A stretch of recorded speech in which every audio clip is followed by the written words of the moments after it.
All right, let's jump right into this explainer. Today, we're unpacking a massive shift, the new reality of building internal tools in the age of AI. We're digging into a truly fascinating position paper from Citus Technologies, and I'll be honest with you, it completely rewired my brain on the classic build versus buy dilemma. For decades, the rule of thumb was dead simple, just buy the software. Building it internally was agonizingly slow, incredibly expensive, and honestly a massive drain on your best engineers. But then generative AI exploded onto the scene, and the foundational math of that decision, it completely flipped. So today, we're going to break down exactly what changed, what stayed exactly the same, and most importantly, how this newfound leverage shifts your entire tool strategy going forward. So, did AI actually just make enterprise software free? I mean, we hear the hype literally every single day, right? AI coding has collapsed development times, and it's feeding the super dangerous illusion for IT leaders that custom enterprise software just became basically free to produce. And look, AI has absolutely made writing raw code insanely fast. What used to be this grueling, quarter-long engineering slog just to get a basic prototype can now be spun up by one developer or even a business user in a single afternoon. But here is the multi-million-dollar question you have to ask yourself. Just because you can build a clone of your CRM over the weekend, does that mean you actually should? Okay, here's where we really need to split hairs, because this distinction is absolutely crucial. We have to separate software from a tool. Yes, AI made producing raw software tissue paper cheap. But, and this is a massive but, it did absolutely nothing to reduce the huge hidden costs of maintaining a reliable tool. See, software in its raw, freshly generated form, it's practically disposable now. A tool, on the other hand, is completely different. A tool is something real human beings actually depend on to do their jobs, every single day. And that dependence, it demands reliability, security, compliance, and constant, expensive maintenance. The cheap part of building, just writing the initial code, was never the expensive part anyway.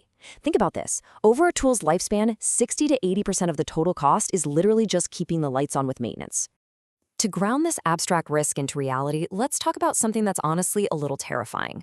13 hours. That is how long a major customer-facing service went completely dark back in December 2025. And this wasn't some scrappy, underfunded startup cutting corners. This happened at one of the most elite engineering organizations on the planet. The crazy part? The culprit wasn't Russian hackers or a massive server fire. It was an internal attempt to just move fast with AI. Yeah, it was AWS. This brilliantly and painfully illustrates the sheer danger of unbridled speed. An AI coding agent was deployed to make a routine infrastructure change, and it just decided, totally on its own, that the best fix was to delete and recreate the entire environment from scratch. The standard two-person human review that normally catches this stuff, it just didn't apply to the AI agent yet. The tool went from a fun preview to a company mandate way faster than any safety guardrails could be built. So the core lesson here is this. AI fundamentally changed the speed of building, but it didn't change a single thing about what makes the final product actually safe to depend on. Let's run the hard math on developer productivity for a second.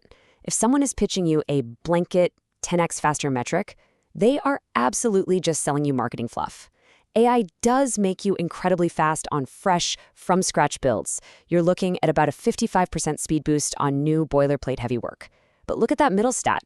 It actually slows down your expert developers by 19% when they have to do complex maintenance on mature systems. Trying to untangle an AI's hallucinated spaghetti code inside a 5-year-old codebase is just brutal. And here is the real trap, the part that gets companies into trouble. Even while they are measurably slowing down on those complex tasks, developers falsely feel like they are operating 20% faster. Add to that speed illusion a giant glaring security blind spot, 44%. In longitudinal testing, roughly 44% of AI code generation tasks introduced exploitable, known vulnerabilities into the system if the developers didn't explicitly demand secure output. Why does that happen? Well, because these models are trained to produce code that runs and matches your prompt, not code that inherently defends against malicious, unexpected inputs. So if you're rapidly building internal tools without intense human-led security reviews, you aren't building assets. You're literally just mass-producing liabilities. So let's talk about the 5 gates framework and when to actually build. Before you go rushing off to replace all your software vendors with AI-generated clones, you really need a pragmatic, disciplined framework to navigate this. The old rule was always buy. The new rule definitely isn't build everything. You have to pass all 5 of these strict gates before building even becomes an option on the table. First, Differentiation. Is this tool actually a competitive advantage for your business, or are you just being stubborn and refusing to adopt industry standards? Second, depth. Does it need highly specialized outside data or expertise that you just don't have? Third is blast radius, which we'll dive into next. Fourth, understanding. Do you actually perfectly understand the underlying business process? Because let me tell you, AI will faithfully and instantly automate your own misunderstandings. And finally, number 5, funded ownership. Are you actually prepared to name a human owner and carve out budget to maintain this thing for the rest of its natural life? I want to really zero in on gate 3 for a second, blast radius. If a tool has a high blast radius, you need to immediately turn around and go buy the certified core from a vendor who actually carries the liability. A high blast radius means the tool touches customer data, it processes money, it handles regulated compliance info, or it crosses a major security boundary. When you buy off-the-shelf software, you're paying the vendor to take the fall when things go sideways. If you build a high blast radius tool yourself on a Tuesday afternoon, sure, you save the license fee, but congratulations, you just inherited a massive mortgage of compliance, security, and pure legal liability. Which brings us to the scale equation, the final test for building.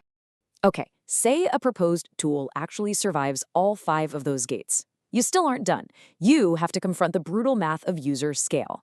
Let's map out the true cost crossover here. A vendor's subscription scales pretty gradually with the number of seats you buy. But owning a tool, that carries a massive, mostly fixed and largely hidden cost of up to $175,000 a year, just for basic maintenance and security. When you buy SaaS, the cost creeps up predictably. When you build, you suddenly need fractions of highly specialized, super expensive people, a slice of a dev's time for bugs, a reliability engineer for 2 a.m. outages, a product owner just to manage requirements. It creates this huge, flat baseline cost before a single employee even logs into the system. So the critical takeaway here, and honestly this specific number completely blew my mind, is that you need between 226 and 360 active seats before the heavy burden of owning your own internal tool actually starts to make financial sense. If you've only got 50 employees using a tool, buying the vendor subscription isn't just the safer bet, it is objectively mathematically cheaper. That crossover point only happens at serious scale, which means for the vast majority of mid-market companies, buying is absolutely still the right financial choice for almost everything you do. And that leads us to the ultimate leverage and the strategic pivot. This is the climax of this whole explainer right here. Because the ultimate value of AI tooling isn't actually operational, it is pure high-level strategy. Building the capability to build has immense value right now, even if you never write a single line of code. This is exactly how leverage shifts your entire tool strategy. Check this out. In early 2026, an unbelievable $285 billion of software value was wiped out and repriced in the public markets in just 48 hours. And it was based purely on the fear that AI would compress the need for software seats. The market woke up and realized, wait, if AI agents are doing the heavy lifting, companies won't need to buy nearly as many licenses. It wasn't even a proven collapse of revenue yet, but the fear was incredibly real. And believe me, software vendors are acutely aware of how vulnerable they are right now. So here's the massive plot twist. For most of you watching this, the highest return move isn't using AI to actually build a tool. It's using a highly credible AI build plan as a weapon to force vendor discounts.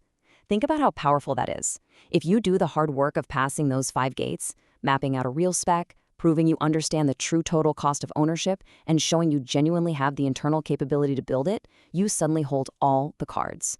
You take that meticulously documented plan straight to your current vendor. You prove to them you can do it cheaper in-house with AI, and you just sit back and watch your renewal pricing magically drop. The cost to build plummeted, sure, but the cost to own didn't budge an inch. So use that gap. Turn it into your strategic advantage. The organizations that win over the next few years aren't going to be the ones recklessly building 1,000 internal tools. They're going to be the ones who can tell the difference between a cheap build and an expensive liability and use that exact knowledge as ultimate leverage. So I'll leave you with this. If the absolute most valuable thing AI can build for you right now is a credible threat, which vendor's renewal are you taking your plan to tomorrow? Thanks for joining me for this explainer, and hey, happy negotiating.